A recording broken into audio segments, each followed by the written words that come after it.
Us right now live in studio and in the Fox 35 newsroom is Christopher Hinn, a former Homeland Security official, and also Denise Gruber, an immigration attorney. Thank you to both of you for joining us. Good morning. Thank you for having us. Denise, let's start with you right now. Across the country, we just saw the video, a lot of backlash against this law yesterday. So now with some of the most controversial elements out, why are people still upset?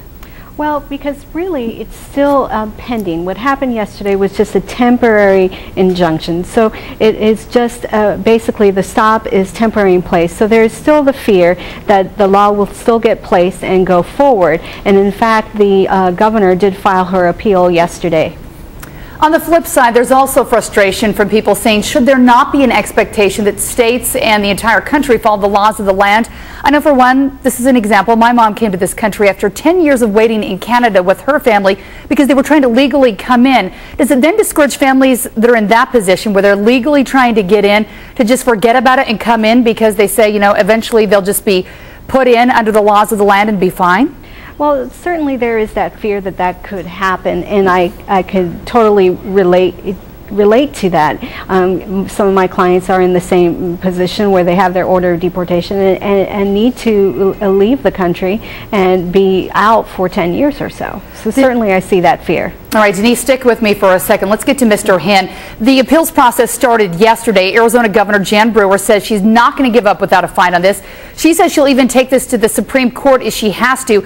Do you agree with what she's doing right now?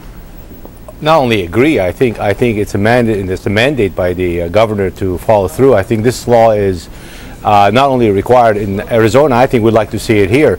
One of the comments you made just a few minutes ago, saying, you know, your mother came from Canada. Well, I'm also a Canadian. I came here something like 20 years ago, and I had to go through the process.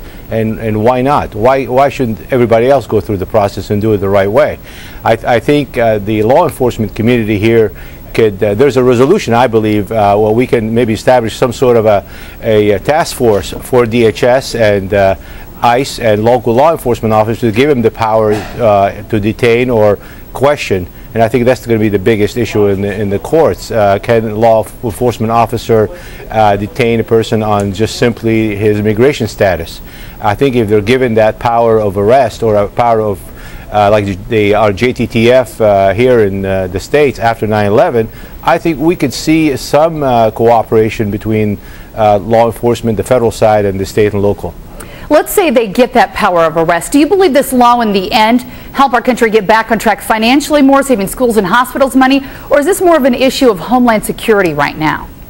Well, we have the funding available. I think if the funding is being distributed accordingly, I think we'll find that it could be allocated for DHS, and DHS has money available for special projects, and I think that should be utilized. Once this is law, if it does happen, does it make it easier for states like our own to adopt this easily and follow suit? I think the state of Arizona alone cannot enforce this law. They're going to require or need the federal government assistance.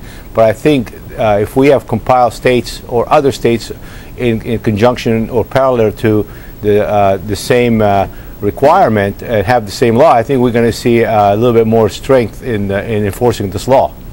Okay, let's get to Denise for one other question before we leave here. We know you don't support this, so do you have another option? Let's say it comes to Florida.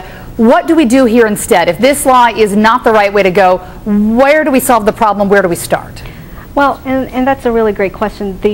It's my opinion that we really need to put the onus back to the federal government. I do support in stronger borders. I do believe we need to enforce our laws that are in place, but again, I believe that it needs to come back from the federal government, and I believe that it does need to step in at this point.